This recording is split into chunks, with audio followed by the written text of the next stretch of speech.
بسم اللہ الرحمن الرحیم۔ السلام علیکم ناظرین، کیسے ہیں آپ؟ امید ہے آپ سب خیریت سے ہوں گے۔ اگر آج آپ لوگوں نے درود پاک نہیں پڑھا تو برائے مہربانی درود پاک پڑھ لیجئے۔ جذبات میں شدت، قسط نمبر 17۔ کمل بیگم نے پہلے بھی کئی مرتبہ اسے سمجھایا۔ کہتے ہیں نا، پتھر پر بھی پانی اگر قطرہ قطرہ گرتا رہے تو اس میں بھی سوراخ ہو جاتا ہے۔ یہ تو پھر خدا کا نام بنایا موم کا دل ہے، یہ کیوں نہ پگھلتا؟ بس وار ہوتا رہنا چاہیے۔ بات کا اثر ہونا شروع ہو ہی جاتا ہے جب اللہ کا حکم ہو۔ نمازوں کو ہی پڑھنے میں نمازی دیر کرتے ہیں، تبھی انصاف کرنے میں بھی قاضی دیر کرتے ہیں۔ فرشتے رزق لاتے ہیں فجر میں اٹھنے والوں کا، مگر اٹھنے کو ہم تو صبح میں ہی دیر کرتے ہیں۔ وہ اپنے ہاتھ پھیلاتے ہیں انسانوں کے آگے ہی، مگر اللہ سے لینے میں اکثر دیر کرتے ہیں۔ جو چاہیں ہم دعا سے وہ ہمیں بس مل ہی جاتا ہے، دعا مانگنے میں رب سے ہم ہی دیر کرتے ہیں۔ کمل بیگم کے لب آہستہ آہستہ سے پھر پھراتے لفظ ادا کر رہے تھے، جبکہ پاس بیٹھی میرال اپنی آنکھیں موندے ہوا میں گہرے سانس لینے لگی۔ اب وہ اچھا محسوس کر رہی تھی، دماغ کو سکون میسر ہوا تھا۔ ان کی مدھم آواز میرال کی سماعتوں میں سرور بخش رہی تھی۔ تمہاری ذات کی اصل ہستی تمہاری سوچ ہے میرال بیٹا۔ کمل بیگم نے بند آنکھیں کھولتے سرد سانس لی۔ تم جیسا سوچو گی، جیسا گمان کرنے لگو گی، تمہیں ویسا ہی ملے گا، کیونکہ اللہ خود قرآن مجید میں ارشاد فرماتا ہے، وہ کہتا ہے تم جیسا گمان کرو گے تمہیں اس سے نوازا جائے گا۔ انسان کے لیے وہی کچھ ہے جس کے لیے اس نے کوشش کی۔ میرال دیوار سے ٹیک چھوڑتے کمل بیگم کے کندھے پر سر رکھتے ان کے گرد اپنے بازوؤں کا حصار بنا گئی۔ آج وہ کافی بدلی لگی۔ کمل بیگم اس کے ایسا کرنے پر بولتے بولتے رک گئیں اور مسکرائیں۔ خود سے خود ہی ملنا ہر کسی کے بس کی بات نہیں ہوتی، کیونکہ خود میں خود ہی تو خدا ملتا ہے۔ انہوں نے بھی اس کے سر پر سر رکھ لیا اور ہاتھ چہرے پر۔ جب بھی چھوٹی تھی تب میں بھی ایسے ہی تمہاری طرح اللہ سے باتیں کیا کرتی تھی، کیونکہ تب ایسا لگتا تھا کہ وہ بس آسمانوں پہ ہی رہتا ہے۔ وہ مسکراتے ہوئے آسمان کو دیکھنے لگیں۔ وہ بہت کم مسکراتی تھیں، لیکن آج وہ دل سے خوش تھیں۔ پر یہ تو اب بڑے ہو کر پتہ چلا کہ وہ جل جلالہ تو مجھ میں ہی رہتا ہے، میری ذات میں ہی کہیں گمنام سا بسا ہوا ہے کب سے۔ سچ، حرف حرف سچ تھا ان کا۔ سورج کی روشنی تیز ہونے لگی تھی، دن چڑھ آیا تھا۔ ٹھنڈی زمین پر بیٹھے بیٹھے ان کا جسم شل پڑنے لگے۔ وہ ایک دم سے اس احساس سے باہر نکلتے گہری سانس فضا میں خارج کرتی سیدھی ہوئیں۔ اللہ رب العزت تمہارے ساتھ ہے اور ہمیشہ رہے گا۔ اگر وسیلے وہاں سے نہیں بن سکے جہاں سے تم نے سوچ رکھا تھا تو کیا ہوا؟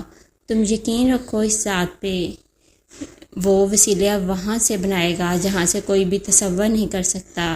یہ دنیا ایک بازار ہے جو عنقریب بند ہو جائے گا، لیکن عقل مند وہ ہے جو اس بازار سے اپنے اصل گھر آخرت کے لیے کچھ اکٹھا کر لے۔ میرال اٹھتے ہی سیدھی ہوئی۔ اس کا دوپٹہ سرکتے نیچے کندھے پر پڑا تھا، جسے اس نے فوراً اپنے گرد عارضی سا لپیٹ لیا۔ بس اس سے مانگنا کبھی مت چھوڑنا۔ رونے میں کوئی برائی نہیں، مگر آنسوؤں کے پیچھے نا امیدی اور مایوسی نہیں ہونی چاہیے، کیونکہ نا امیدی ایمان کی کمزوری کی علامت ہے۔ اللہ سے ہمیشہ بھلائی اور اچھے وقت کی آس رکھنی چاہیے۔ وہ اپنے بندوں کو اسی چیز سے نوازتا ہے جس کی وہ اللہ سے توقع کرتے ہیں۔ اس کی آنکھوں میں دیکھتے اسے شانوں سے تھامے سمجھا رہی تھیں۔ میرال کی زبان تو مانو تالو سے لگ گئی تھی۔ وہ مزید کچھ بولی ہی نہیں۔ میں کتنا منفی سوچتی ہوں، ہمیشہ میں ہی، میرے سوال ہی غلط ثابت کیوں ہوتے ہیں، اور میری اماں ان کی سوچ کتنی پاک مثبت ہے سب کے لیے۔ میرال ان کا چہرہ غور سے دیکھ کے سوچ رہی تھی کہ ان کے پکارنے پر چونکتی ہوش میں آئی۔ میرال: جی امی، چلو نیچے چلیں، سب اٹھ گئے ہوں گے، ناشتہ بھی تیار کرنا ہے۔ جی آپ چلیں، میں آتی ہوں۔ کمل بیگم اس کی بات سن مسکراتے اس کے سر پر پیار سے ہاتھ پھیرتے اٹھ کر نیچے چلی گئیں، اور اوپر وہ اب ان سے معافی مانگنے کے بارے میں سوچنے لگی۔ صبح کے تقریباً 12 بج رہے تھے۔ سورج اپنی مکمل روشنی پھیلائے جاتے ستمبر کے آخری دنوں میں حبس لیے تھا۔ موسم کی تبدیلی ہر ایک چیز میں تبدیلی رونما کر رہی تھی۔ موسم میں بدلاؤ ارد گرد کے ساتھ ساتھ انسان کی نفسیاتی اور ذہنی کیفیت پر کافی گہرا اثر ڈالتی ہے۔ کمرے میں بند کھڑکیوں پر بھاری پردے گرے ہونے کے باعث سورج کی تیز روشنی اندر داخل ہونے سے قاصر تھی۔ گھوپ اندھیرا کیے کمرے میں 400 پھیلی اے سی کی ٹھنڈک کی وجہ سے وہ بیڈ پہ منہ کے بل لیٹے گردن تک کمفرٹر اوڑے دیر سے سونے کے باعث گہری نیند کے زیر اثر خواب خرگوش کے مزے لے رہا تھا۔ اچانک سائڈ ٹیبل پہ رکھا اس کا فون بجا۔ فون چیخ چیخ کر بند ہو گیا پر وہ ٹچ سے مس نہ ہوا۔ دوبارہ کال آئی۔ مجال ہے جو وہ ہلا تک بھی ہو۔ 3 4 5 فون گلا پھاڑے چیخ چیخ کر تھکتے ایک عدد اپنے اوپر آپ ہی لانا بیچتے چپ ہو گیا، لیکن زاویہ صاحب کی پوزیشن میں کوئی تبدیلی رونما نہ ہوئی۔ کافی دنوں سے وہ کاموں میں مصروف اتنا الجھا ہوا تھا کہ اسے آرام کرنے تک کی فرصت نہ ملی۔ آفس کا کام، دادا جان کے حکم اور اوپر سے اس کے اپنی زندگی کے ذاتی کام، ان سب کاموں میں مسلسل مصروف رہا۔ اوپر سے ضدی انتہا درجے کا۔ باپ کے کہنے کے باوجود وہ لاپرواہ گھر نہیں گیا۔ تب سے اب تک وہ زین کے فلیٹ میں زیر رہائش پذیر تھا۔ اس کے گھر میں کسی کو نہیں معلوم تھا وہ کہاں رہ رہا ہے، اور جو حالات چل رہے تھے اس کے مطابق اس کا فیملی سے دور رہنا ہی بہتر فیصلہ تھا۔ دشمن اس کی ایک ایک حرکت پر نظر رکھے ہوئے تھے۔ آج اس نے آفس سے چھٹی کی تھی، اسی لیے گھوڑے گدھے بیچ کر لمبی تانے سو رہا تھا۔ کمل بیگم لاؤنج میں بیٹھی کام کر رہی تھیں جب نوکرانی نے انہیں ریاض صاحب کا پیغام دیا۔ بی بی جی آپ کو صاحب یاد فرما رہے ہیں اسٹڈی روم میں۔ مجھے؟ کمل بیگم نے حیرت سے پوچھا۔ جی بی بی، نوکرانی کہتے جانے لگی کہ کمل بیگم نے اسے مخاطب کیا۔ بات سنو، تم یہ سبزی کاٹو، میں اتنا ان کی بات سن کر آتی ہوں۔ G B be. کمل بیگم پریشان ہوتی اسٹڈی روم کی طرف چلی گئیں۔ ریاض صاحب کو اگر کبھی کوئی کام یا بات کرنی ہوتی تھی تو وہ خود آ جایا کرتے تھے، کیونکہ وہ کمل بیگم سے عمر میں چھوٹے تھے۔ آج پہلی بار انہوں نے کمل بیگم کو ایسے بلایا تھا، اسی لیے وہ حیران ہوئیں۔ ادھر پیچھے کھڑی نوکرانی کو یہ کچھ ہضم نہ ہوا۔ ارد گرد دیکھتے وہ بھی ان کے پیچھے جاسوسی کی غرض سے کھسک لی۔ اسٹڈی روم کے دروازے پر پہنچتے ڈرتے اطراف میں نگاہیں گھمائیں۔ وہاں فی الحال کوئی موجود نہ تھا۔ وہ مزے سے دوپٹہ کان سے ہٹاتے دروازے سے چپکاتے گن لینے لگی۔ تھوڑی دیر بعد ننگے پاؤں چلتی میرال اپنے خیالوں میں اس جانب آ رہی تھی کہ سامنے ہی دروازے پر کان لگائے کھڑے نوکرانی کو دیکھ وہ اس کی طرف چلی آئی۔ اس کے پیچھے روکتے دونوں بازو سینے پر لپیٹ لیے اور تیوری چڑھا لی۔ نوکرانی کا بس نہیں چل رہا تھا کہ بند دروازے کے اندر ہی گھس جائے۔ یہ کیا ہو رہا ہے؟ اپنے پیچھے قریب سے اس کی کڑک آواز سن کر وہ ایک دم کرنٹ کھاتے ڈرتے پلٹتی اس کی طرف مڑی۔ سامنے میرال کو دیکھ اس کی ہوائیاں اڑیں۔ اچھا تو کان لگا کر باتیں سنتی ہو تم؟ نہیں نہیں بی بی جی، وہ میں تو…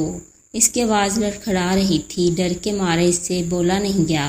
میں نے تمہیں خود دیکھا ہے کان لگا کر باتیں سنتے۔ میرال سخت لہجے میں بول رہی تھی، لیکن آہستہ، کیونکہ وہ کسی قسم کا تماشا نہیں چاہتی تھی۔ وہ بس اس نوکرانی کی عقل ٹھکانے لگا رہی تھی۔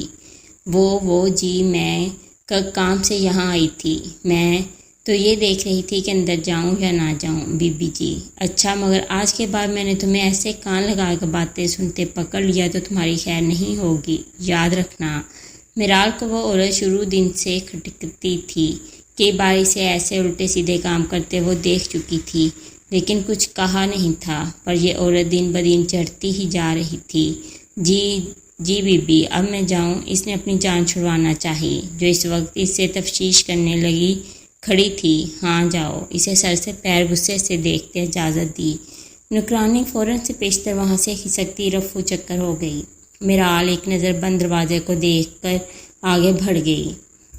دن کے اجالے میں وہ اب بھی کمفرٹر تانے سو رہا تھا۔ اس کی طبیعت کچھ ٹھیک نہ تھی، سر میں شدید درد ہو رہا تھا۔ جب اچانک اس کا فون بجا، وہ اچھی خاصی نیند لے چکا تھا، اس لیے فون کی تیسری گھنٹی پہ اٹھاتا، فون سائڈ ٹیبل سے اٹھاتے دوبارہ سرہانے پہ سر رکھتا، بغیر نمبر دیکھے کان سے لگا لے گیا۔ پر آگے جو خبر اس کا انتظار کر رہی تھی وہ اس کے لیے کسی دھماکے سے کم نہ تھی۔ دیکھتے ہی دیکھتے اس کے چہرے کے رنگ اڑے۔ کیا؟ وہ ایک جھٹکے سے اٹھ بیٹھا۔ دوسری طرف اسپیکر میں سے ایک مردانہ بھاری آواز ابھرتی، نہ جانے اس کے کان میں ایسا کون سا زہر اگل رہا تھا۔ زاویار کے ماتھے پہ بل نمودار ہوئے، اس کی توری تن گئی۔ جیسے جیسے وہ سن رہا تھا گسا بڑھتا، اس کا پارا 7ویں آسمان پر چڑھ گیا۔ وہ بغیر کچھ کہے فون بند کرتا، سائڈ پر پھینکتے، خود بھی سے کمپیوٹر ہٹاتے، ایک ہی جست میں بیڈ سے نیچے اترتے باتھ روم میں گھس گیا۔ تقریباً 5 منٹ میں وہ کپڑے تبدیل کیے تیزی سے باہر آیا، ٹیبل سے گاڑی کی چابی لیتے، بیڈ سے اپنا موبائل لیتے، دروازہ کھولتے باہر نکل گیا۔ زاویار اس وقت اپنے آفس میں ٹیبل کے ساتھ ٹیک لگائے کھڑا تھا۔ اس کا حال حلیہ عام روٹین سے یکساں طور پر مختلف تھا۔ بلیک جینس کے اوپر سفید شرٹ زیب تن کیے، بکھرے بالوں کے ساتھ سر جھکائے، دونوں بازو جن کے کف فولڈ کیے گئے تھے، ٹیبل کے کناروں پہ ٹکائے بڑے ضبط سے کھڑا فرش کو گھو رہا تھا۔ اس کا چہرہ غصے کی شدت سے سرخ ہو رہا تھا۔ نہ جانے اسے ایسے کھڑے کتنے ہی پل بیت گئے۔ یکدم کمرے میں چھائے گہرے سکوت کو زاویار کے فون کی چنگارتی آواز نے توڑا۔ پہلے پہر وہ ایسے ہی کھڑا رہا، جانتا تھا کس کا فون ہے۔ پھر دوبارہ فون بجا۔ زاویار دانت پہ دانت پیستے سیدھا ہوتے ٹیبل کی جانب مڑا۔ فون کی اسکرین پر نمبر دیکھتے ہی اس کا میٹر گھوم گیا۔ ایک جھٹکے سے فون اٹھاتے کان کو لگایا۔ ہیلو سر، دوسری جانب ڈرتے ڈرتے پوچھا گیا۔ زاویار فون کان سے لگا اسپاٹ چہرہ لیے سامنے دیکھتا رہا۔ اس کی آنکھیں لال انگارہ بنی، اسی پل کسی کو بھی اپنے عتاب کا نشانہ بنانے کو تیار تھیں۔ میں نے تم سے کیا کہا تھا؟ وہ بولا تو اس کا لہجہ انتہائی سرد تھا۔ وہ ایک ایک لفظ چبا چبا کر بولتا، مقابل کو ڈر و خوف میں مبتلا کر گیا۔ Sorry sir. فون میں عادل کی کپ کپاتی آواز ابھری۔ What main sorry? وہ بلند ترین آواز میں دھاڑا۔ اس کی پیشانی کی رگیں تنی اس کے اندر کے غصے کا پتہ دے رہی تھیں۔ کل میں انتظار کرتا رہا، اگر نہیں آ سکے مجھے کال کر کے انفارم کرنا ضروری نہیں سمجھا تم نے؟ اس کا بس نہیں چل رہا تھا اسی وقت اس کی جان ہی لے ڈالے۔ وہ اس کے مقابل ہوتا، پتہ نہیں اس کا کیا حال کرتا۔ I am sorry sir. اس کا غضبناک غصہ دیکھ عادل سوری سوری کی گردان کرتا رہا۔ اس کے پاس اس کے علاوہ کوئی دوسرا چارہ نہیں تھا جو وہ زاویار کے سامنے ڈالتا۔ اس وقت زاویار کو کچھ بھی بولنا بیل مجھے مار کے مترادف تھا۔ تمہارے سوری کہنے سے کیا سب ٹھیک ہو جائے گا؟ تمہاری ایک غلطی، صرف ایک غلطی سے کیا ہے؟ کچھ اندازہ ہے تمہیں؟ مسٹر حسن پر ہمارے دشمنوں کی جانب سے حملہ ہوا ہے، ان کی حالت کافی کریٹیکل ہے۔ دوسری طرف عدالت کا نوٹس بھی آ گیا ہے، الیکشن شروع ہونے والے ہیں۔ یہ سب کچھ ہو گیا اور کسی نے مجھے بتایا تک نہیں۔ کہاں مرے پڑے تھے تم سب؟ ہاں بولو۔ وہ مسلسل اس پر چلاتے ٹھنڈے ٹھار لہجے میں گرایا اور ساتھ ساتھ جلے پیر کی بلی کی طرح اپنے کمرے میں جہاں سے وہاں چکر کاٹ رہا تھا۔ اس کی باروب کڑک آواز پورے آفس میں گونج رہی تھی۔ تھوڑی دیر کے لیے کمرے میں خاموشی چھا گئی۔ زاویار لمبی لمبی سانسیں کھینچتے خود کو پرسکون کرنے لگا، کیونکہ یہ وقت غصہ کرنے کا ہرگز نہیں تھا۔ وہ لم بھیجتے ایک ہاتھ سے بالوں کو جکڑے اگلا لاحہ عمل تیار کرتے سوچنے لگا، سر اب میرے لیے کیا حکم ہے؟ اس کی آواز زاویار کی سماعت سے ٹکرائی تو وہ ایک دم حواس بیدار ہونے پہ چونکا۔ اس کا مطلب وہ اب آرام سے بیٹھنے والے نہیں ہیں، وہ ہماری ہر رگ سے واقف ہیں۔ کوئی ہے جو انہیں پل پل کی خبر دے رہا ہے، ہم کیا سوچ رہے ہیں، کیا کر رہے ہیں، ہمارا اگلا قدم کیا ہے۔ زاویار دھیمی چال چلتا اپنی چیئر پر آ بیٹھا۔ جی سر بالکل، مجھے بھی یہی لگتا ہے۔ اب میری بات کان کھول کر سنو، وہ سخت گیر آواز میں کہتے ٹیک لگا گیا۔ جی سر، تم نے ان پر نظر رکھنے کے لیے جو ٹیم تشکیل دی تھی انہیں ہٹا دو، ان کی جگہ نے قابل بھروسہ بندے رکھو، چونکہ اب تک ان لوگوں نے ان کے بارے میں ہمیں کوئی ایسی انفارمیشن نہیں دی، حتیٰ کہ یہ بات ہم میں سے کسی کے علم میں نہیں تھی کہ وہ کیا کچھ کر چکے ہیں۔ اگر مجھے مسٹر حسن صاحب کے گھر سے کال نہ آتی، اب کہ وہ سنجیدگی سے اوپر خلا میں گھورتے کہہ رہا تھا، ہاتھوں کی انگلیاں مسلسل حرکت میں تھیں جو اس کے اندر کی بے چینی کو عیاں کر رہی تھیں۔ جی سر، اب یہ معاملہ میں خود اپنے طریقے سے سلجھاؤں گا، وہ ابھی مجھے جانتے نہیں شاید۔ اور ہاں، تم کوئی بھی کام میری بغیر اجازت کے نہیں کرو گے۔ انہوں نے ہمیں ہلکا لے لیا ہے، مگر میں انہیں اچھے سے بتاؤں گا۔ ہلکے ضرور ہیں پر ہلکا نہیں لینا۔ انہوں نے خود مجبور کیا ہے مجھے خاموشی توڑنے پہ۔ اب ان کا جواب پتھر سے دینا تو بنتا ہے نا۔ مقابلہ ہمیشہ دو ایک جیسی چیزوں کا ہوتا ہے۔ اب میں انہیں بتاؤں گا کہ انہوں نے کس سے پنگا لیا ہے۔ جی سر۔